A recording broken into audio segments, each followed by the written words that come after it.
Daniel had never been the type to dwell on small details, but the neighborhood was too quiet for his thoughts to leave them alone.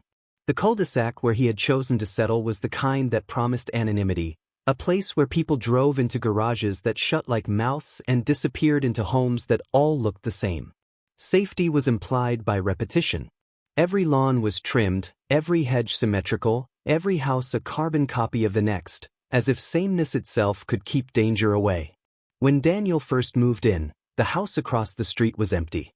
The realtor mentioned it in passing. "It's been vacant a long time, no one seems interested."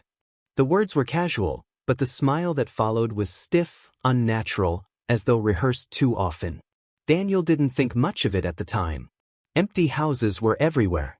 They became part of the landscape, part of the silence. But within a week, the curtains shifted.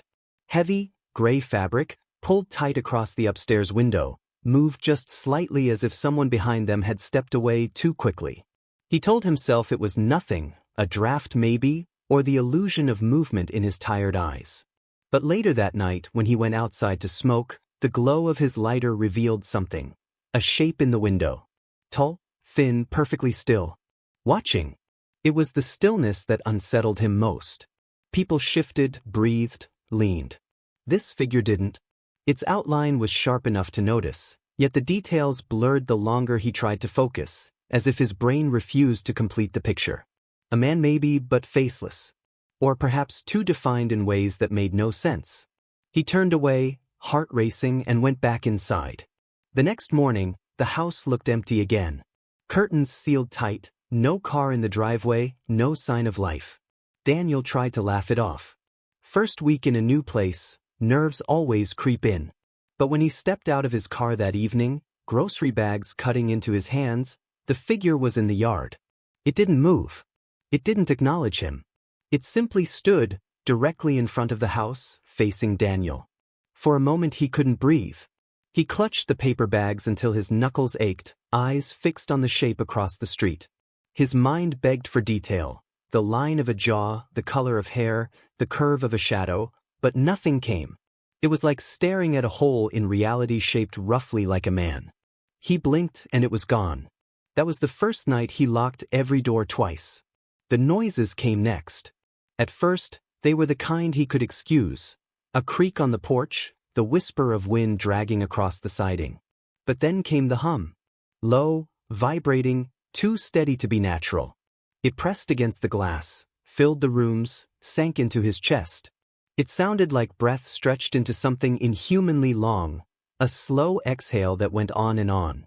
He pressed his hands against his ears, but the sound lived inside him, crawling through bone, settling deep. He told himself it was pipes, air vents, a neighbor's generator. Anything but what it felt like. A presence pressed against the walls, waiting to come in. Sleep stopped visiting. Each night, Daniel lay awake, eyes fixed on the ceiling, counting seconds until the hum returned. Sometimes it came from the porch, sometimes the yard, sometimes from the thin walls themselves. He tried playing music, leaving the television on, but the sound always cut through. And always, when he gathered the courage to peek outside, the house across the street was dark, lifeless, but its upstairs curtain hung just slightly ajar. The first undeniable moment happened on a Thursday. Daniel was driving home late, headlights carving pale circles across the empty road. As he turned into the cul-de-sac, his lights caught something in the center of the asphalt. A man. Standing perfectly still, facing the car. Daniel slammed the brakes, his chest crashing into the seatbelt. The figure didn't move. Didn't blink. Didn't even acknowledge the blinding beams aimed straight at it. For a moment Daniel thought he saw the outline of arms, the curve of shoulders, the impression of a face. But it was like staring into static. The harder he tried to see, the less there was. His heart hammered until he thought it might stop. And then, with no transition, it was gone. Not walked away. Not hidden. Gone. Daniel sat frozen for nearly an hour, unable to open the door, unable to breathe normally. The street was empty, silent, but the air felt heavy, charged, like the moment before a thunderclap. When he finally forced himself out of the car, he kept his eyes fixed on his front door, fumbling with the keys. That was when he heard it again, the hum. Not distant this time. Close. Too close. He turned his head. The upstairs window across the street was open now, the gray curtains spilling outward like reaching hands. Daniel started avoiding the house. He parked on the opposite side of his driveway so he wouldn't have to glance across the street when he got out. He closed his blinds, left lights on in every room, filled the silence with noise. But avoidance didn't stop it. The figure began appearing elsewhere. Once in the reflection of his microwave, standing in the yard behind him. Once in a darkened television screen, just over his shoulder. Always still, always watching. He stopped trusting mirrors. Stopped trusting shadows. At work, exhaustion made him clumsy. He caught himself staring at blank walls, half expecting the outline to be there too. Coworkers asked if he was okay, and he laughed, said he just wasn't sleeping well. He didn't dare explain the truth. How could he? The second undeniable moment came one night when he woke to the sound of footsteps above him. The ceiling groaned under the weight. Slow, deliberate steps, moving from one end of the upstairs hallway to the other. But Daniel didn't have an upstairs. His house was a single story. He lay frozen, eyes wide in the dark, every muscle in his body screaming at him not to move. The steps went on for what felt like hours, pacing, dragging, as though whatever had lived across the street had decided to move closer.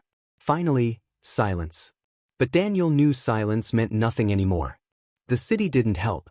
He called the realtor, asked about the house across the street.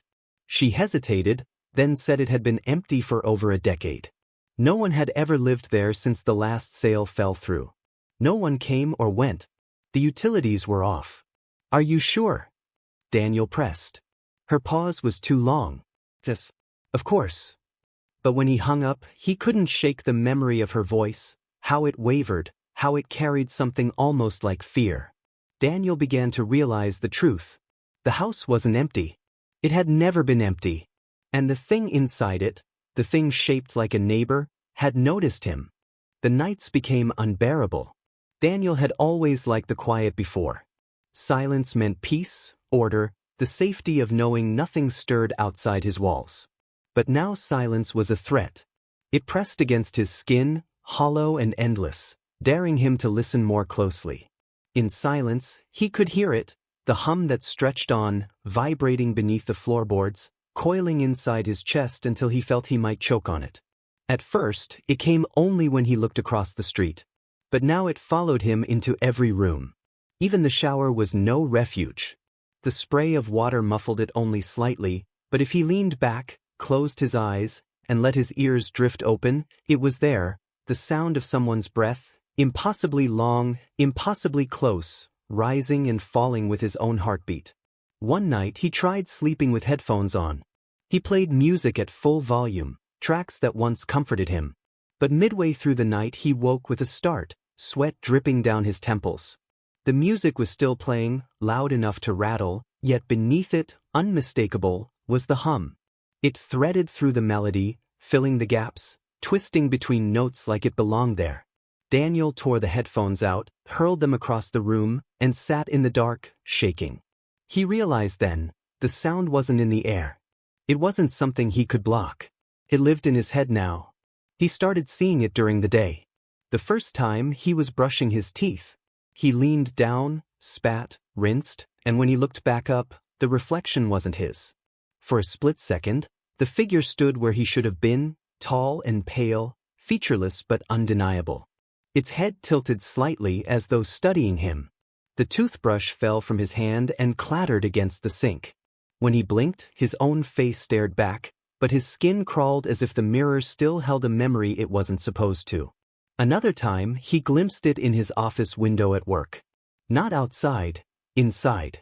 A faint shape behind him, distorted by the glass, vanishing when he turned. His coworkers noticed how often he startled, how often his eyes darted to corners. He laughed it off, but his laugh was brittle. The figure grew bolder. Sometimes Daniel woke to the sound of footsteps, slow and steady, moving across his porch. Once, when he dared to peek through the peephole, he saw nothing at first. Then, faintly, he noticed the distortion, not a body, but a warping of light itself, as though something stood directly in front of the door yet refused to resolve into form. He pressed his forehead against the wood, heart pounding, and whispered to himself, "It isn't real. It isn't real." But the hum answered, thrumming through the door into his skull. The second week after the first sighting, Daniel woke to a change he couldn't dismiss as exhaustion or paranoia. The front door was unlocked. He was certain he had locked it. He checked every night, twice, sometimes 3 times, rattling the handle until his knuckles hurt. Yet in the morning, it was ajar by an inch. The cool morning air slipped inside, carrying with it the faintest scent of mildew, damp earth, and something faintly metallic, like rust or blood. He shut the door quickly, locked it, bolted it, but the damage was done. It had been inside. From then on, the house felt wrong. His belongings seemed displaced, not obviously moved, but shifted just enough to gnaw at him. A chair angled slightly differently. A book placed spine up instead of flat. A half-drunk glass of water refilled to the brim. Once, he swore his bed was subtly warmer when he climbed in, as though someone had just been lying there. The real breaking point came one night at 3:12 a.m. Daniel woke to the sound of his phone buzzing on the nightstand. Half asleep, he reached for it, eyes blurry, and froze when he saw the screen. It was a text from an unknown number. "Look outside." His body stiffened. The phone slipped from his fingers and landed face down on the blanket. He didn't move. Didn't breathe. For nearly 10 minutes, he lay paralyzed, staring at the ceiling, refusing to obey. Finally, against his better judgment, he turned his head toward the window. The curtains had been drawn before bed. Now they were open. And in the yard, directly beneath the sickly glow of the streetlight, stood the figure. Perfectly still. Perfectly patient. It didn't wave. Didn't beckon. Just stood there, staring. Or at least, Daniel thought it was staring. Without a face, there was no way to be sure, yet every nerve in his body screamed under its gaze. He clutched his phone, tried to call the police, but when he unlocked it, the screen was blank. Not dark, not powered off, blank. Pure white. The device grew hot in his hand until he dropped it, the glow searing his palm. When it hit the floor, it returned to normal. No missed calls. No messages. As though nothing had happened. But when he looked back to the yard, it was empty again. Daniel stopped leaving his house. The world outside lost its safety, its logic. Work called, emails piled up, friends texted, but he couldn't answer. His universe had shrunk to 4 walls, 4 trembling corners, all watched over by the house across the street. He considered leaving, packing a bag, running. But a gnawing certainty stopped him. It wouldn't matter. Distance meant nothing to something that appeared in mirrors, in glass, in his dreams. Running would only mean it followed. The dreams became worse than the waking. He dreamt of standing in his living room, the hum vibrating through the walls until the plaster cracked. The figure stood across from him, finally clear, finally solid. Its face was almost his, but wrong, too long, too smooth, skin stretched too thin. Its eyes were nothing but pits, deep and endless, swallowing light. He tried to scream, but no sound came. The figure tilted its head, the same patient gesture it always carried, and whispered his name. Not aloud, not in the air, but directly into his skull. Daniel. He woke with blood on his pillow, a trickle from his nose. Morning offered no relief. The hum no longer waited for night. It lived in daylight now, behind his fridge, beneath the floor, in the static between radio channels. He began unplugging everything, lamps, appliances, electronics. It didn't help. The sound wasn't in the house. It was in him. One evening, desperate for human contact, he forced himself to knock on a neighbor's door 3 houses down. The man who answered looked confused, concerned. Daniel explained haltingly, strange noises, shadows, someone in the empty house across the street. The neighbor's expression shifted. Concern curdled into something else. He shook his head slowly and said, "That house has been empty since the 50s. No one lives there." Daniel tried to argue, but the man's eyes were wide, unblinking, and his voice was sharp when he said, "Don't talk about it. Just don't." The door shut in his face. Daniel walked back down the street with his skin crawling. The hum was louder than ever. And for the first time, he felt certain of something that chilled him deeper than the sound itself. The neighbor wasn't just watching him. It was waiting for him. Daniel stopped counting the days. Time unraveled inside his house. Curtains stayed closed, clocks ticked too loud, and the shadows lengthened unnaturally. Sometimes morning came in the middle of the night, sometimes the sun vanished before he'd had the chance to eat breakfast. Sleep bled into waking.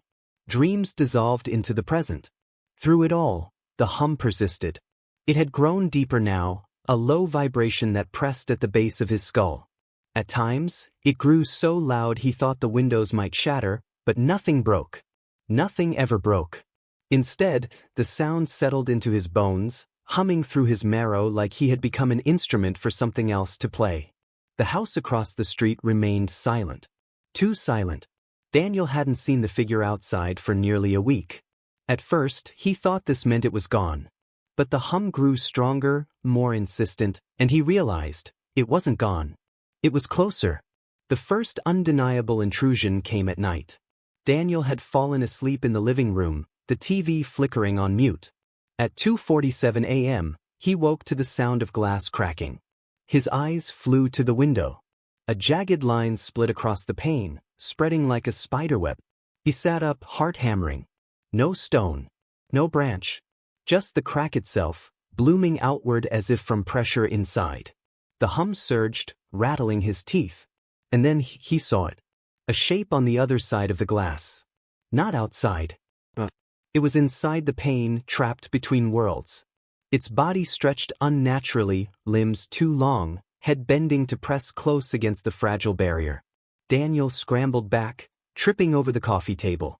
His breath caught in his throat as the glass pulsed, bowing inward with each beat of the hum. Then, just as suddenly, the cracks folded inward and vanished. The pane was whole again, as if nothing had happened. Except for one thing. A handprint. Perfect. Pressed against the inside of the glass. From that moment, Daniel knew his house was no longer his. Objects shifted not overnight but in plain sight. He would set down a cup on the counter, blink, and it would be across the room.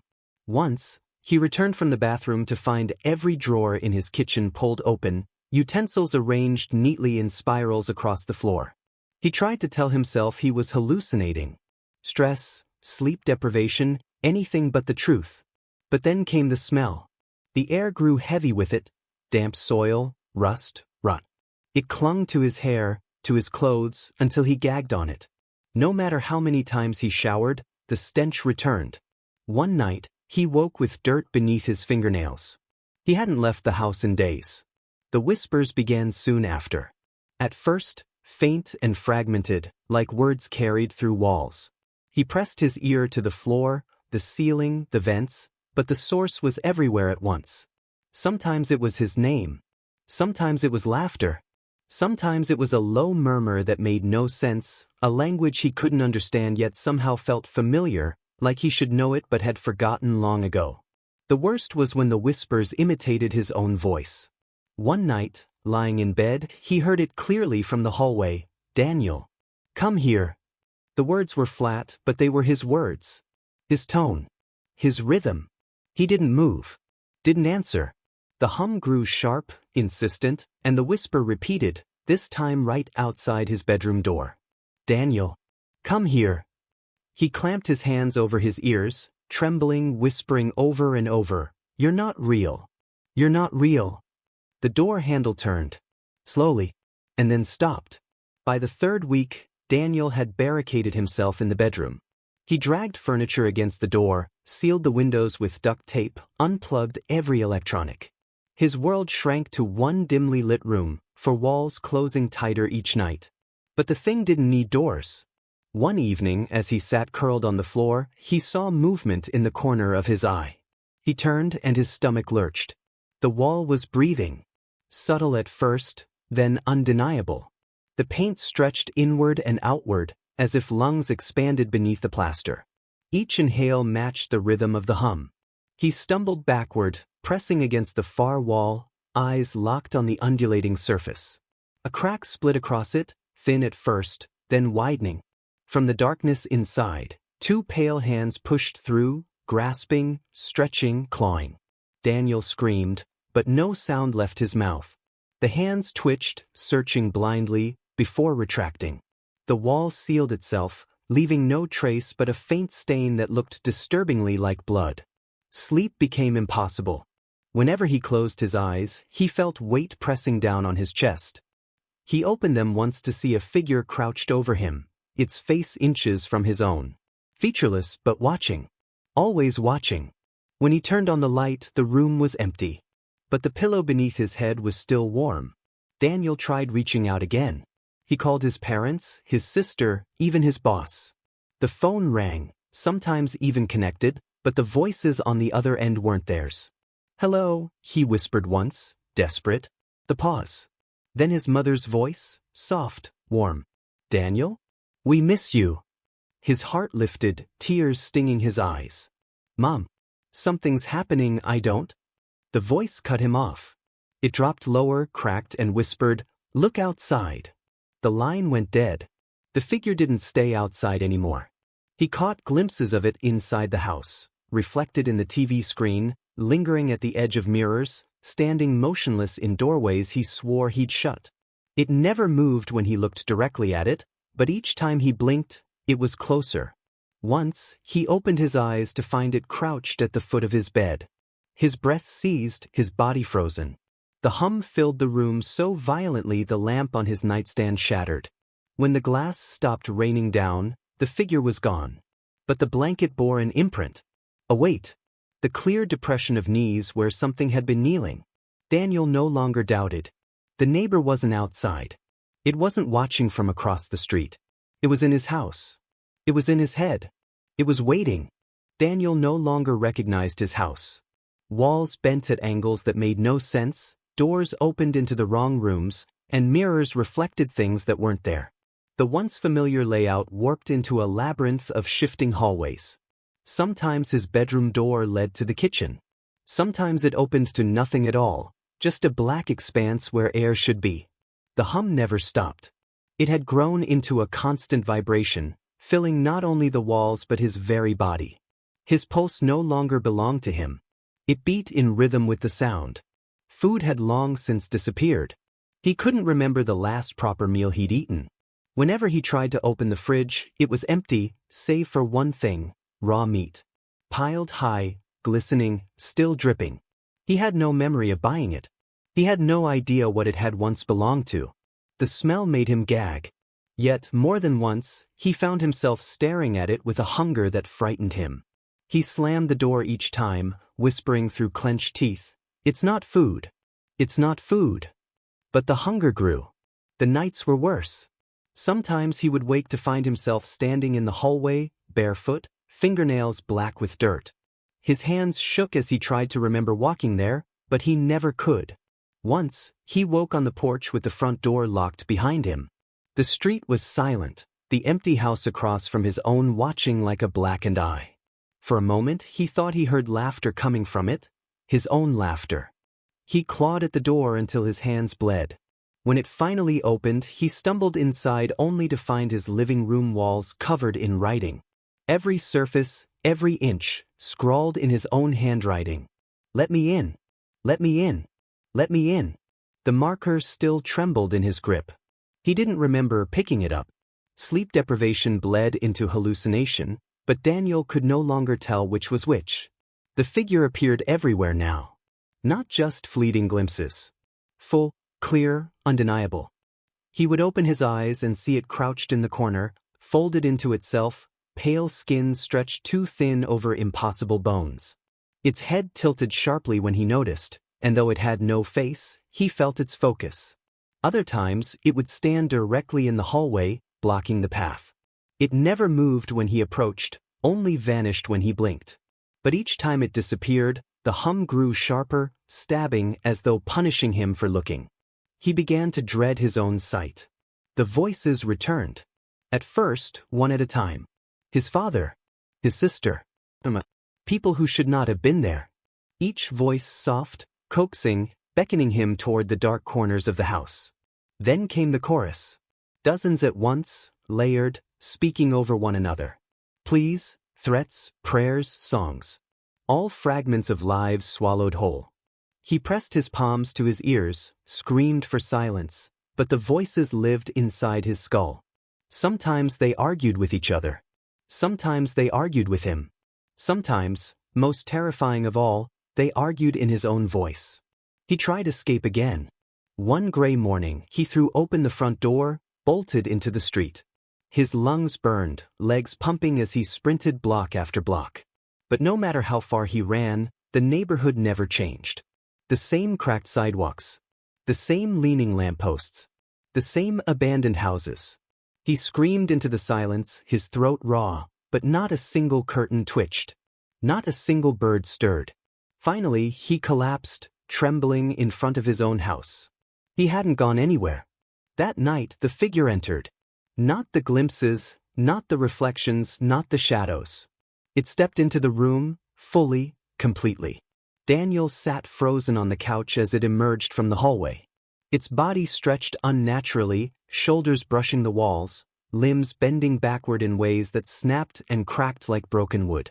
Its skin shimmered faintly in the dim light, not pale now but translucent, veins pulsing with something black. It stopped in the doorway, tilting its head. The hum was deafening. Daniel whispered, throat dry, "What do you want?" For the first time, it moved deliberately. One slow, jerking step forward. Then another. The hum dropped into silence. And in that silence, Daniel heard it speak. Not out loud. Not in the air. But inside him. "You let me in." The days that followed blurred. Daniel wandered through his house as though in a dream. He found drawings on the walls, scenes of the neighborhood, his house, the figure. The drawings were his. He didn't remember making them. He found his reflection whispering back to him in the bathroom mirror, lips moving while his own stayed still. He found his shadow bending in directions that didn't match his body. Sometimes, he woke with blood in his mouth. Sometimes with soil. Once, with hair that wasn't his clenched between his teeth. The figure no longer hid. It sat in the kitchen when he entered. It crouched in the corner of his bedroom at night. It leaned over his shoulder as he wrote frantically in a journal he didn't remember starting. It didn't need to chase him anymore. Because it was already part of him. Daniel's last attempt at resistance came one night when he stood in front of the mirror. His eyes were bloodshot, his face hollow, skin stretched thin. He whispered, "You're not real. You're not real." The reflection smiled. Not him. The reflection. And then, in his own voice, it answered, "Neither are you." The days no longer passed in sequence. Daniel woke and found the clock stuck at the same time it had shown yesterday. He slept, or thought he did, and the same numbers stared back. Morning and night dissolved into one another until there was only gray. The house smelled of damp wood and iron. No matter how much he scrubbed, the odor clung to his skin. He had stopped opening the refrigerator entirely. The pile of meat within never spoiled, never diminished. Sometimes it pulsed, faintly, as if something inside was still alive. He avoided the kitchen now. He avoided most rooms. But the figure didn't. It roamed freely, never bound to shadows anymore. Sometimes it sprawled across the ceiling like a spider. Sometimes it perched at the foot of his bed, head tilted in silent observation. Once, he woke to find it curled beside him under the sheets, pressed against his side like a sleeping partner. He hadn't screamed that time. He only lay still, listening to the hum inside his own chest, waiting until it dissolved back into the walls. He spoke less and less. Words felt strange on his tongue, like tools he had forgotten how to use. The few phrases he still whispered were fragments. "Not real. Get out. Mine, not yours." But he no longer knew who he was speaking to. One night he stood in front of the bathroom mirror again. His reflection no longer matched him. It blinked when he didn't. It tilted its head when he stood still. Its smile was wide and stretched, teeth too many, too sharp. "Why me?" he asked aloud, voice hoarse. The reflection's mouth opened. His voice came out, but it was layered with dozens of others, a chorus of broken echoes. "Because you saw me." The glass rippled as though water lay behind it. For a moment, Daniel thought he saw his house through the mirror, not as it was now, but as it had been when he first moved in. Clean walls. Sunlight. Empty of shadows. His stomach twisted with longing. But then the reflection pressed its pale hand against the other side of the glass. Slowly, Daniel's own hand rose to meet it. The mirror was cold. Too cold. The skin on his palm stuck like frost. When he pulled away, the handprint remained, not on the glass, but on his flesh. Black, charred, branded. After that, Daniel stopped fighting. He let the house rearrange itself, wandering wherever the doors led. He let the whispers seep into him, filling the silence until he could no longer remember his own thoughts. He let the figure stand closer, breathe against his skin, press its faceless head to his chest. He let it in. The neighbors noticed eventually. Not him, the others, the real ones, those who still lived beyond the cul-de-sac. They said the man across the street never left his house anymore. They said sometimes his lights burned all night, flickering in strange patterns like code. They said he talked to himself in the yard, carrying on conversations with no one. Children dared each other to run up to his porch. Most refused. Those who did swore they heard humming inside. Always the same note. Always too loud to be natural. One child claimed to see two shadows moving behind the curtains when the man was alone. The figure never left Daniel. Or perhaps it was better to say Daniel never left the figure. The two bled together, indistinguishable. He could no longer tell if he was walking on his own or being carried. If the thoughts in his head were his or whispered to him. If the face in the mirror was truly his at all. Sometimes he remembered his old life. Friends. The first night he saw the house across the street. But those memories grew thin, like paper dissolving in water. Each day, or what he thought was a day, he lost another piece. Until all that remained was the house, the hum, the watching. On the final night, the storm came. Rain lashed the windows. Wind bent the trees until their branches clawed at the siding. Lightning split the sky, but no thunder followed. Only the hum, louder than ever, shaking the walls, rattling the bones in his chest. Daniel stood at the front door, staring at the house across the street. Its windows blazed with light, every curtain drawn back. Dozens of faces stared from within. Blurred, unfinished, all watching him. The figure stood at the center of the yard, waiting. For the first time, Daniel stepped toward it. The rain didn't touch him. The ground didn't feel real. His body felt lighter with each step, as though it were unraveling, dissolving. By the time he reached the middle of the street, he wasn't sure he had a body at all. The figure extended a hand. He took it. The next morning, the storm was gone. The street was quiet again, the cul-de-sac ordinary. The house across the street stood dark, windows blank, curtains drawn. Daniel's own house was empty. No trace of him remained inside. Only the hum lingered. So, waiting. The neighbor who isn't real. It had never been one man's story. It had always been the streets. The houses. The silences.